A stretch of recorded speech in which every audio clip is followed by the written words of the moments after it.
My name is Ed Piscor. You can call me Jim Rugg. And I'm Tom Scholey.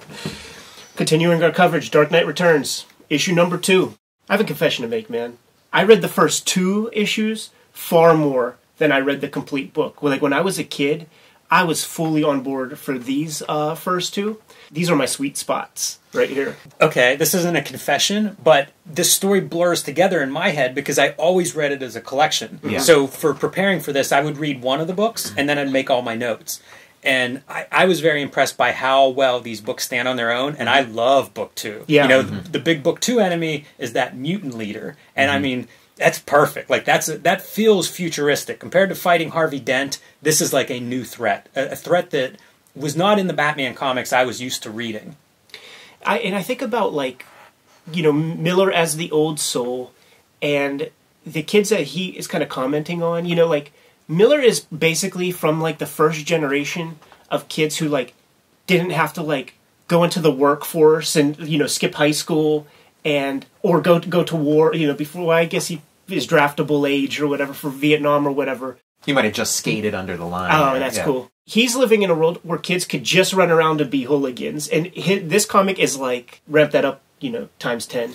Everything happens through a news media cycle of fear. So once gangs or, you know, like drugs start to be distributed by street gangs, that becomes the thing, right? And in a weird way, it's the legacy of a movie like Warriors or something. Yeah, the Warriors, that first hears a whisper of this notion and then, you know, turns it into some pop culture trend and eventually becomes news cycle. So, you know, I think some of it is that. It's just like looking around and being like, oh, what's the newest threat? What should we be afraid of? What, you know, and it's always going to be young, you know, something young. Youth, yeah, whatever the youth are the doing. new thing. Yeah. This is like the issue where you see like all the stuff they stole for RoboCop. Or that Miller poured it over. yeah. I mean, I think they took it from him, and then it wasn't until RoboCop 2 that he handed things over. But get a lot of good Carrie Kelly sequences here, and the color of the outfit juxtaposed with the grayness and the bleakness of everything else, like, really shines. I think in this issue. If you combine Miller's Batman with Miller's Robin and merge them together, you get Daredevil. Like, a lot of the things that Batman's lacking that Daredevil has is personified in Carrie. The sort of flamboyant, the sense of fun, you know, adventure. I like this Robin a lot. And it starts, you know, in book 1, Batman saves her. You know, before she has any inkling of Batman or Robin, he just saves her, and it has this impact, you know, and then she starts to dress up as Robin and run around and have her little adventures. And then she repays the favor in this book, which is awesome. You know, it sort of keeps them somewhat of a level. You know, it's not Batman just saving her. Like, at one point, she saves Batman's life in that mutant fight, the first round. So I thought that's kind of a nice way to really set Robin up and to elevate her character. And existentially, Robin, Carrie, saves Batman in, like, the most important way. Like, she kind of, like, saves her soul. That it would just be this bleak descent into darkness without this, like, you know, hopeful character, like, thematically. I'm going to try to keep that in mind when she witnesses a bunch of dead Boy Scouts later on. A detail with Carrie, like, with her, like, beginnings as Robin, I really like the text in this thing, like how the text is so visual and evocative and tells a story, like, parallel to, like, the pictures that and doesn't just reiterate. And when she's talking about climbing, like, outside the building and how it's feeling like the underside of a car, like, that's such a great detail, and it really changes, like, the whole thing of superheroes where there are all these guys climbing up walls and bouncing off rooftops, and it is like, oh yeah, it's probably real gross up there. Like, it just makes it more, like, brings some more senses. It's a great picture of Gotham as character, right? As, like, this dirty city, gritty. Like, what you know? Yeah. Early on, Commissioner Gordon kills a miner. Yes. You know, so, like, you think of Carrie Kelly as one version of these young characters, and here's the other side of Gordon killing one. And it is not, there's not a lot of attention given to it. You know, there's one panel of a television screen asking him about a reaction that he just kind of, you know, looks away or whatever. They don't dwell on this. You know, like, this was one of those strange moments that it feels like you could write a book around this moment, right? The police commissioner shoots and kills a miner. Nothing. Business as usual. A 16th of a page later. It gives Miller a chance to, like, screw with the media a little bit of fake news, where it's the Lola, who basically might as well be a copyrightless character because she pops up all over the place, man. Marvel Comics, Image Comics. I may or may not have drawn her in my latest X-Men comic. And she gets on the mic. Commissioner Gordon killed. Oh wait, I read that wrong. Commissioner Gordon kills a 17-year-old. Lola has that Gumby haircut, and like I don't know if you guys have, but like I had a teacher who had that Gumby haircut, and I used to like draw her like, with Miss Gumsmith. I called her. We had kids who had the high top fade Gumby, and in my school yearbooks, I would black in with a Sharpie and finish the fade. One note I have that.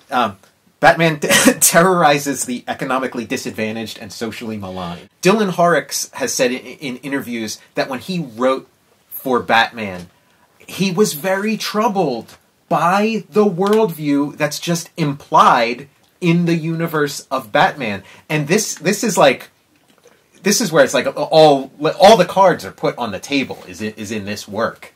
I think that's a reasonable criticism. I'm surprised that doesn't come up more often because, like, where is Batman operating? Like, anytime you see these neighborhoods where he's at, I think there are class issues that go unaddressed when it comes to Batman. I mean, he's a giant billionaire going into, destitute-ass neighborhoods. I mean, they will use Crime Alley. Crime Alley becomes Hamsterdam from The Wire, where it's just like everybody just lets them go off and, like, have battles, and it's like, well, there are people who live there, you know what I mean? And some spines do get broken. But, Batman has no problem with it because they're young enough, they'll walk again. Maybe. Probably. He rescues the kidnapped baby.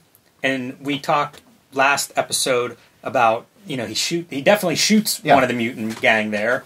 Maybe doesn't kill him, but I mean, it's a large gun that he uses to shoot that character. So I read that as he must kill this guy. It's an M60. I've seen First Blood Part 2. Every reading except this reading, I thought for sure he killed that guy. But, we're doing something different here. We're reading, and just as a creator, this is a trick. I've seen other creators do it, and I learned it, and I do it myself, where you have a scene, and you let the reader assume certain things. You have a scene where it's like, bam, that guy's definitely dead, and I don't confirm or deny, and so you go around thinking this guy's dead, and then a couple issues later, he's back. And I don't say like, oh, when you shut, it's just, he's back, and then the reader's like, oh, I guess that thing didn't kill. And I think that's because the headline does not come up yet where Batman kills. We're in a different world now.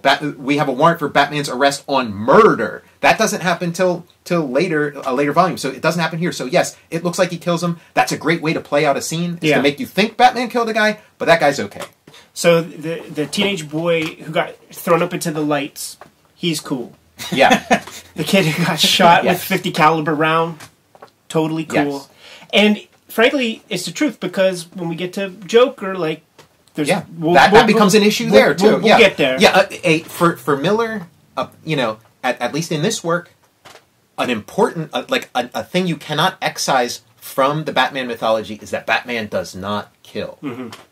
So many memorable sequences in this damn comic. Can we talk about when he elicits not necessarily a confession, but some information from one of the people, one of the kidnappers or whatever that he gets his hands on? Black panels, and then we slowly see, a cityscape from a bird's eye view, as they call it. Turn the page. I love the black panel reveal because it's his fingers. Eventually, it's like the fingers are opening in front of his eyes, but they're just black it's black silhouettes. So I think that's a really cool. And there will be a callback in a matter of speaking whenever the mutant leader is going to escape through the sewage tunnel, and then he sees the end of that. But we got the guy hanging from the gargoyle, looking down, and Batman gets some info that it's been a general, a 4-star general has been leaking these firearms. Yeah, military grade stuff. I like this subplot. Mm-hmm.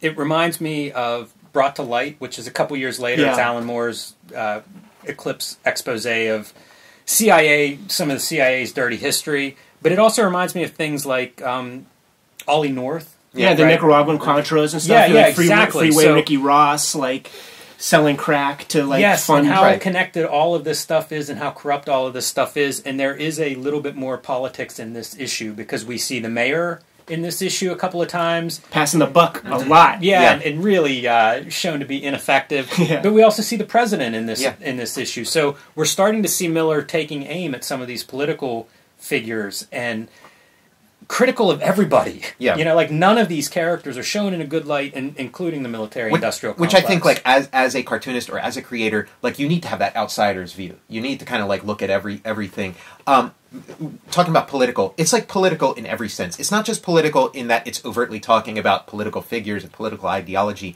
We're starting to see in this volume and onward that Miller is very aware of just, like, politics as a thing of, like, how do groups function, group dynamics, take out the leader, and then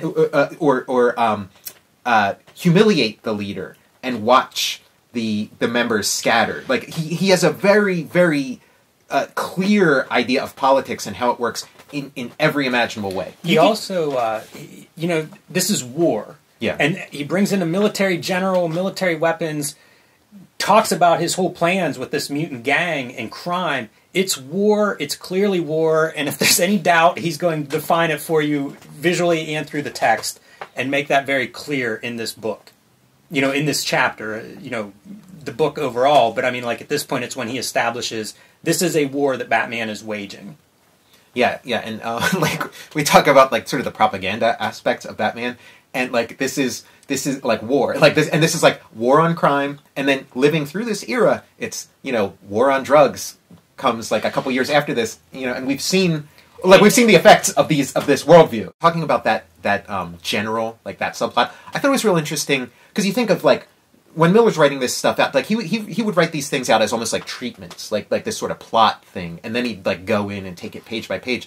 And for that segment, I could imagine him Batman showing up in that guy's office, confronting him, "Hey, General, this and that," but that he chose to just make this great, iconic image, guy holding, like, draped in the flag, and then just in the text. Like, I thought that was a really interesting choice, and might not have been his initial idea. He might have thought of approaching it more traditional, like storytelling, the way he's approached, everything else. But when we talk about the influence of this work, like, that's a big part of the influence, is, like, just creating these, like, huge images as moments and as storytelling elements, and like, letting that tell the story. Miller is great at that. I think he does that in Sin City really effectively, where he's using just one image, to advance a story, to be dramatic and effective and clear, and it is on display in Dark Knight time and time again. Like, when he uses a full page image, he does so very, very well. The Dead General is one of those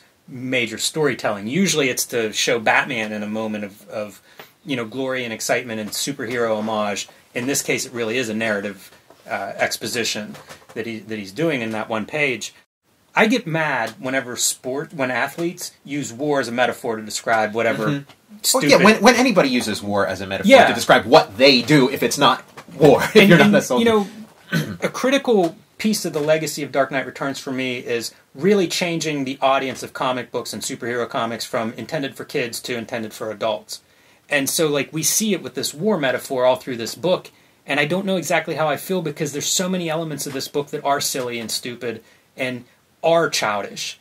But then you mix in some of the stuff that's more serious, and it becomes harder to parse. And I think that we see this legacy in a lot of comics that I consider to be terrible and derivative, because it is a mixed message. And most of these creators, they're not sure how to unpack it, and I'm not even sure about this book. There's so many moments that they fall back to, it works as a kid's book with kind of an imaginary bend. The idea of this hero's 10 years older, this is an end tale of a superhero.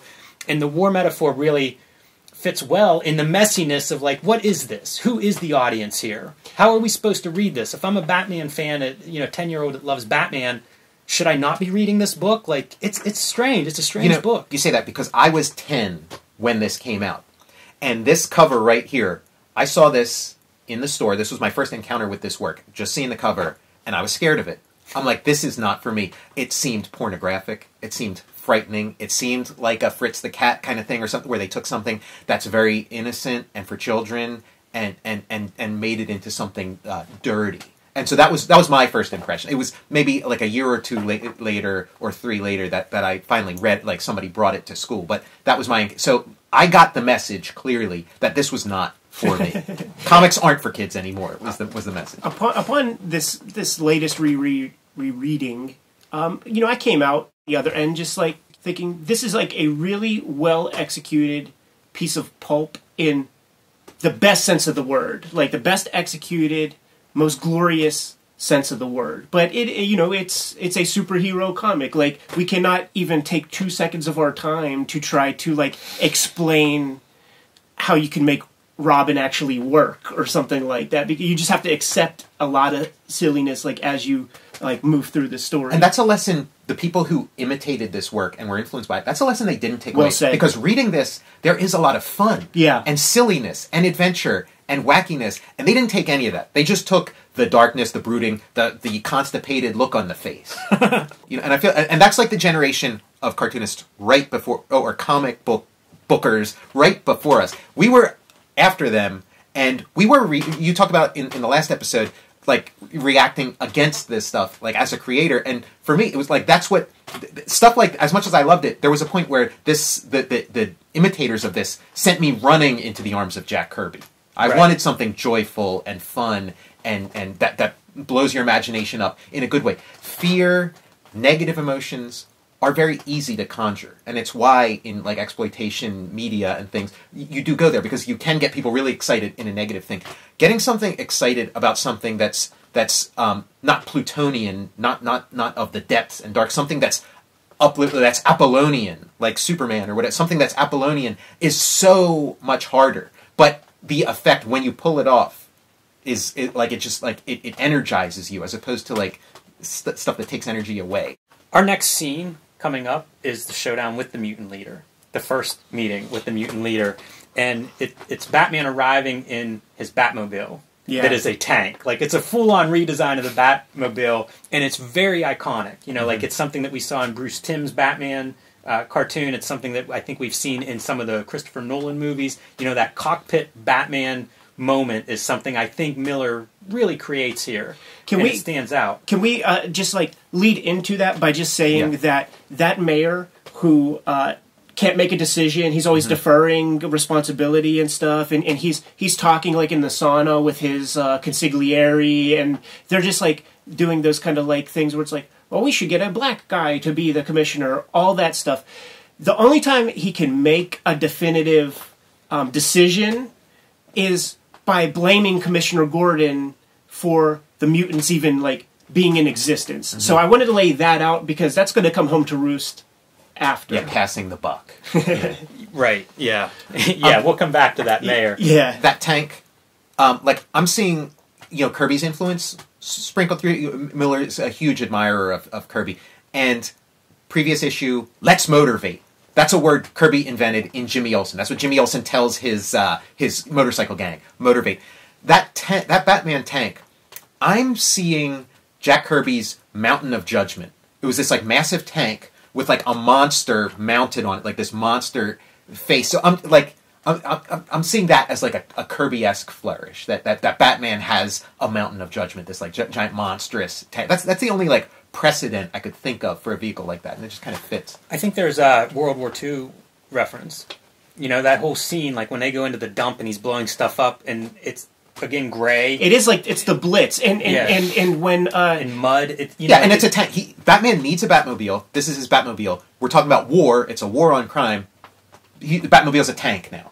I want to take a minute at this point, though. The reason I brought that piece up is Miller's design on this book, I think, is exceptional. Yeah. He basically redesigns Batman. He rebuilds his body. The costume is the little ears, which are pretty out. When you think of like these iconic versions of Batman, it's usually with the big the long ears were. Yeah. It's a very different version of Batman that Miller sort of builds throughout this story.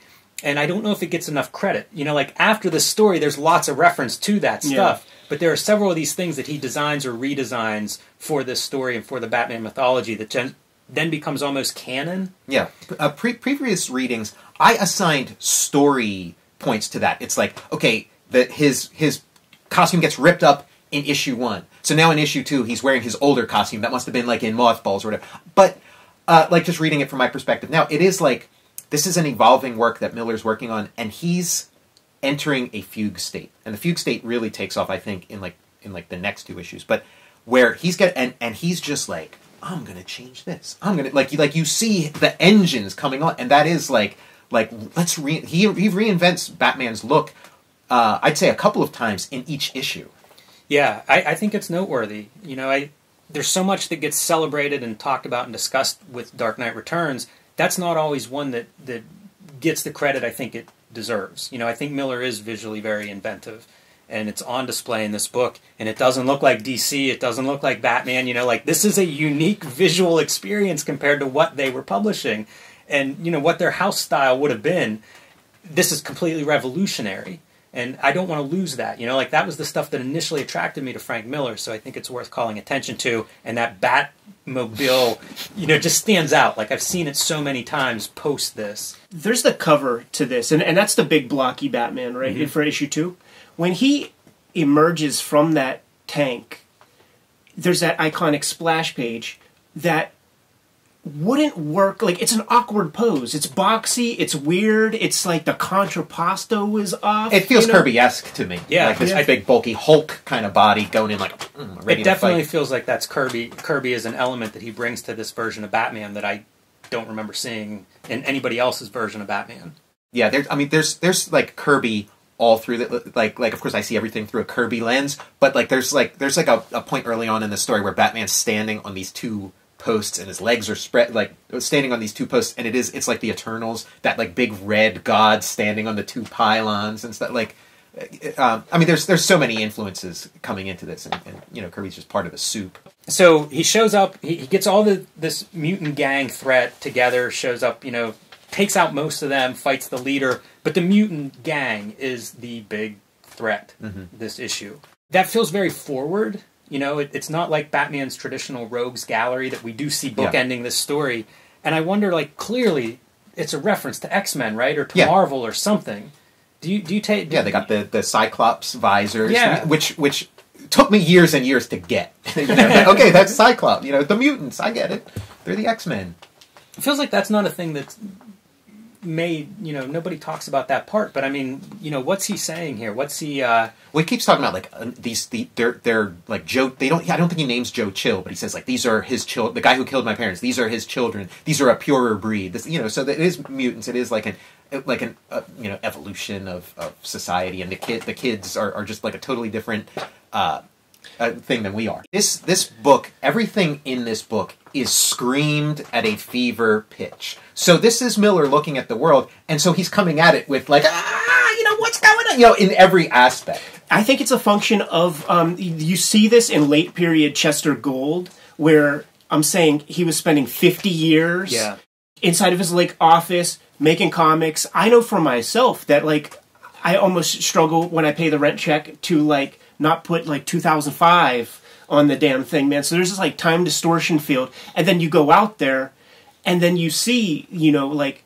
kids drinking codeine cough syrup and Sprite like in their little bottles, walking down the street acting like crazy, and then new drugs. Like this is the PCP era, and now we have Flocka with like people like holding on to like fences and like looking like they're electrocuted and shit. Like, so it's easy to assign, and I go there too, like assigning biographical reasons to the choices made. That the things that happen in this comic tell us something about Frank Miller. But I think that does a little bit of a disservice to him, because I think he is approaching this as, I'm telling the story of Batman. I'm getting into Batman's world. I'm getting into Batman's head. You know, that this is Batman. Like what you're seeing is Batman's view of things. This is Batman's world, a world where Batman makes sense. And I would have loved, the next thing he was going to work on was he was going to work on retooling Superman with Steve Gerber. And I would have loved to have seen his approach to Superman as Superman's book, because Superman is in here, but it's Batman's view of Superman. Mm-hmm. And I would love to, like talking about Plutonian and Apollonian, I'd love to see like what Miller at this time, what he is going to make a Superman book soon, but what at this time he would have made of Superman, because I feel like it would have been a different work. It would have been more sunlight and brightness. It would have been, you know, that how much of this is Miller and how much of this is Miller being Batman. Yeah, sure. Yeah, and we do see a little bit of the color with the treatment of Superman in this book, and it is a rainbow compared to the Batman color palette.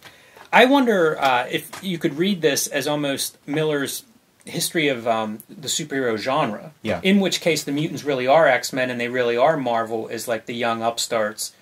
You know, and especially when you think of if you were going to represent Marvel at this time in your Miller's age, you know, a lot of X-Men conjecture. was the sales force. Yes, exactly. That would have been the book that in the 70s sort of like appears. And the X-Men are essentially terrorists, right? They're sort of, the way they operate, you know, they could almost be viewed that way and oppositional to the establishment.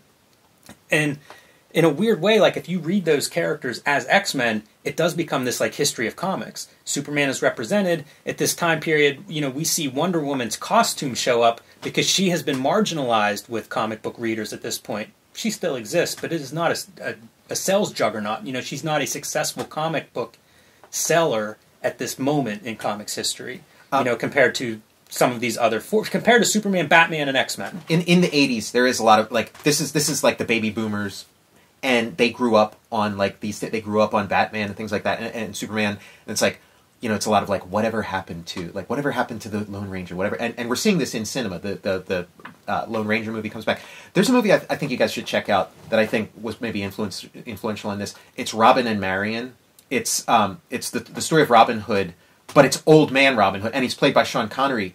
And I feel like that is like a really good parallel with this, where it's like this thing we learned about as a child, and he's real like flamboyant and adventurous. Now we're seeing him at the end of his journey, where things are ugly and bitter, and the fights aren't fun and enjoyable. They're kind of brutal, and like we're just getting down to and it's you know the cold art of the butcher, as Jack Kirby calls it, and this book's coming out of that larger context of re-examining the heroes, you know, we as, you know, young people and, you know, like the generation before us, the baby boomers grew up with. After the first mutant fight, the city's going to shambles, and it gives Miller that chance because the Batman is back, and Batman is in the hearts and minds of the city, and we're seeing how that plays out a bunch, man. We have you know, Arnold Crimp, the guy going to the porno theater with you know, seeing Satan's nuns or whatever that thing. That was a big part of Death Wish too, like Death Wish 1, but in Death Wish also was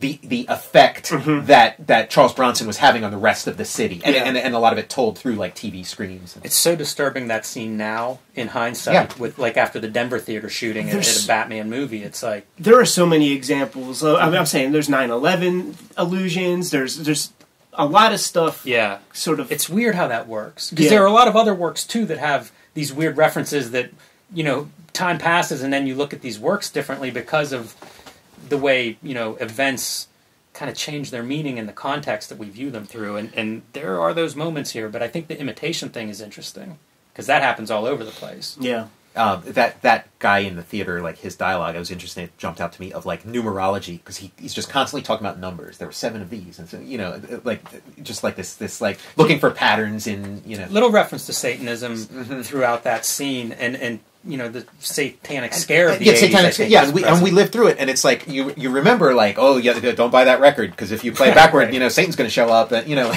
Stairway to Heaven. Yeah, yeah, Judas Priest. Well, of course, you play Stairway to Heaven backwards, you're going to get hell. You know, it stands to reason. Down the stairs. Yeah, you're going down the stairs to hell. Yeah. After he gets rocked by the mutant leader and Carrie Kelly saves him, we do have that splash page with disrobed, fully nude Bruce Wayne like embracing the girl. Yes, and does not have to be nude there. You know what I mean? It'd be very easy to have some shorts on him, to have pants on him, to have anything on him. It's clear that he's naked. It's weird. It is weird. I mean, that's one of the things that people would say about this work, is that Miller made Robin a girl so that he'd be okay with the very obvious and you know, like that everybody agrees on that Batman and Robin are fucking, like, you know, like the Wortham thing, and that this is a way that for Miller to make it at least heteronormative or whatever, and of course that would be an unfair criticism, unfair thing to say, but you know, in the sequel to this work, you know, Carrie Kelly and Batman do become a couple, you know, by the end of it, so it's it's playing out in the story. You're like the reason it freaks you out is because it is a freaky moment. It's, you know. Yeah, it's hard to excuse that one, especially because, again, it's a big page. You know, like we've talked about the way he uses full-page splashes. That thing is front, center, large. Miller's a provocateur, and that's a very provocative image. Yes, and it's the 80s. It's Mapplethorpe era. You know, it's who's that? Maple, the photographer who would, you know, make like these photographs of like nude adults and children, or what, you know, New York artists. You know, this is the New York of the 80s that this book is representing. You know, the New York of the 70s and the 80s. So it's like part of that. We have Corto Maltese introduced. Yeah, like what would be an 80s story if we didn't have some way to like deal with Cold War issues? Yes. Yeah, Cold War, and then you know, Central Combined American, with, like, South American. Miller putting his influence there on his sleeve. Yeah. Hugo Pratt. Very, very interesting. Hugo Pratt, yeah. You know, clearly a guy who has influenced his artwork. Definitely. And then he introduces this location that goes on to be part of the DC universe. Oh, does it really? Mm-hmm. That's funny. Yeah, and to me, it was kind of like, okay, what is this Corto Maltese? But it does pop up in other stuff. Just getting back to that era, just remembering it, like, so many things, like Watchmen has this too, where, like, of course there's an inevitable nuclear conflict between the U.S. and the Soviet Union. Of course, like that it was inescapable. And living at that time, I felt that way too. I wanted to ask you guys about that. Like, did you feel that energy? Because I was so young that Ninja Turtles were out. I used to have nuclear war nightmares when I was 5 and 6. Yeah, like I thought it was really thing. And whenever you'd watch, like, you know, Mad Max or something, it's like, okay, yeah, this, when I grow up, this is what the world's going to be. Yeah. Like the nuclear, like, and it's gotta, and because it was just everywhere in the media. It was like war games, like everything was about Dawn. Nuclear annihilation, and that it was inevitable. And so you just got to figure out how am I going to survive an irradiated wasteland. But yeah, it was very real. Sticking with the war subject matter, we have a scene where Gordon attempts to explain Batman to the new commissioner that's coming in, Yandel, and compares him to, tells a story about Pearl Harbor and whether Franklin Roosevelt knew about Pearl Harbor and allowed it to happen in order to energize the American people for war. And he said, you know, I guess he's a veteran in this story. In year one, he like, and year one in this are very connected. So, you know, like, he's very passionate about this subject, and he says, you know, he thought about it, and it's just too big for him to understand. Whether it was true or not, you know, like what it led to, the end results, no, he doesn't want to change at all. So if he knew about it and allowed it to happen, but it affected the results that he's happy with, how do you process that? And he equates that to Batman, and it's interesting because as the story goes on, we see a moment where Yandel has that. Right? Yeah, she's exposed to this. And she says he's too big. The cycle of myth, she's going through the same journey that Gordon went through. Gordon started out chasing Batman with the cops, and then eventually understood and became his ally. You know, Gordon retires, and we get to. There's so many inner monologues. Everybody gets a voice in this, and it's the same thing that it opens with. Whenever he shoots that underage kid, you know, he says his secret is he thinks of Sarah, and it's easy. And it's the same deal when he retires. And it's just so incredible to me that there's just no attention given to that beyond a Frank Miller caption. You know, something that he gets to neatly tie in through fiction as the opening and closing of this book. But meanwhile, it's like some kid's life, and there's nothing. There's no psychological ramifications. There's no media outcry. There's no legal anything. And he ends with this emotional moment again that goes back to his wife, and it's his whole career and life, and summed up in this one moment. This is like hysteria. And this is like demonization of like all the things you're afraid of. So you're afraid of gang violence. So like you like he refers to the kids in this gang as monsters. Like he dehumanizes them, and we sort of see that, you know, played out in real life too. Like and as adults and seeing it played out in real life, like what the effects are when you dehumanize some segment of the population, and then that dehumanization starts to spread outward, and how so. It's, but back then, I think maybe it was just like it was like a newer idea, and it was, you know, thought of as maybe like a possible solution to an intractable problem. But it's like, as long as it stays within this fiction, it's okay. But if it you know, in the real world, that's really awful, you know. Yeah, and it's one of those incidents we see. Yeah, it's too much a part of our life. Quite a lot in media these days, or I guess in real life. You know, it's amplified through media. Or hard to ignore, you know, the way it's ignored here. I wonder about how much we are scrutinizing like every word of this book. You know, as Miller's doing redrawings and he's trying to put together this thing that comics really haven't seen before up to this point, it's possible some of this stuff is not something he's considering and reconsidering, and you know, like it works well, and it's amazing how it seems like all the details fit together.